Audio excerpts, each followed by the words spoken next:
So in that book, it was written by an Arab, and this Arab gentleman was trying to arm the Indian Muslims,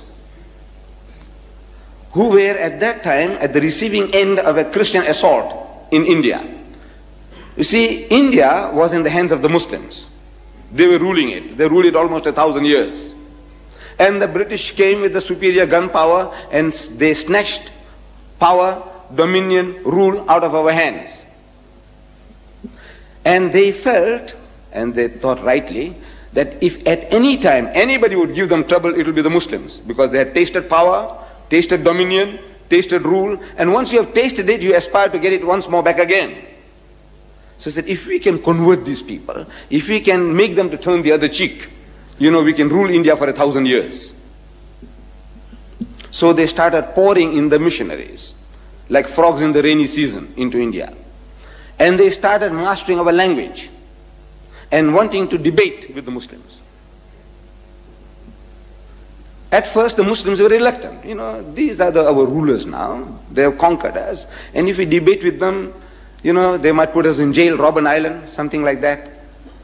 So he says, man, leave it out. But now, since they started learning our language and challenging us in our mother tongue, the Muslims were forced to accept the challenge. And Maulana Abdul Aziz of Delhi, this is I'm reading in the book, which made everything interesting to me, which brought me here. That Maulana Abdul Aziz of Delhi, he was forced to accept the challenge. It was a certain reverend founder who was the head of that movement, missionary movement. And according to the appointed time and date, the debate started.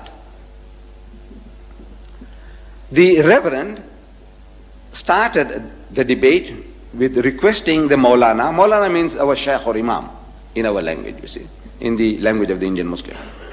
He said, Maulana Sahib, telling him in Urdu, sir, respected Maulana, get started. Start the ball rolling. So the Maulana said, you see, look, you are our elder brother. In other words, Christianity precedes Islam by 600 years. So you are 600 years senior to us. So as such, you have the first preference. Number two, he said, look, you are our guest. No doubt an unwelcome guest, but a guest at that. So as such, again, you have the first preference. So the reverend was forced to start the debate. And he started with a question. He says, Maulana Sahib, speaking in Urdu, Maulana Sahib, where is your Prophet Muhammad now? So the Maulana, after a pause, he replied that he is in Jannatul Firdaus, in heaven, blessed heaven with God Almighty. Out of that answer came the second question. He said, all right, tell me now, where was he when his grandson Hussein was martyred at Karbala?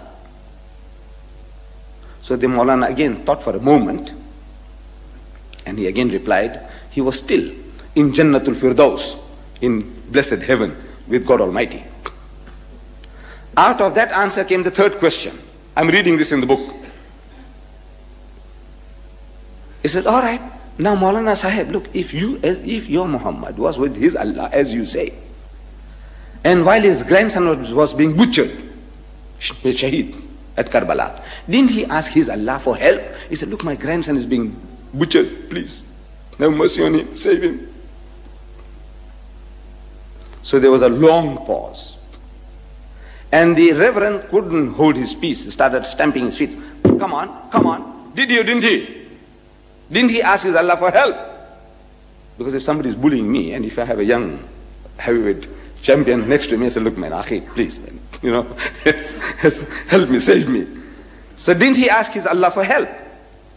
So after a long pause, the Maulana said, yes, he did. He did. So what did he say? We know he wasn't saved. What did Allah say? And there was an inordinate pause, undue pause. So the reverend again started stamping his, come on. What did he say? So the Maulana said, Allah cried. He cried. So what? Allah cried? He said, yes. He said, I couldn't save my own son Jesus. How can I save your grandson?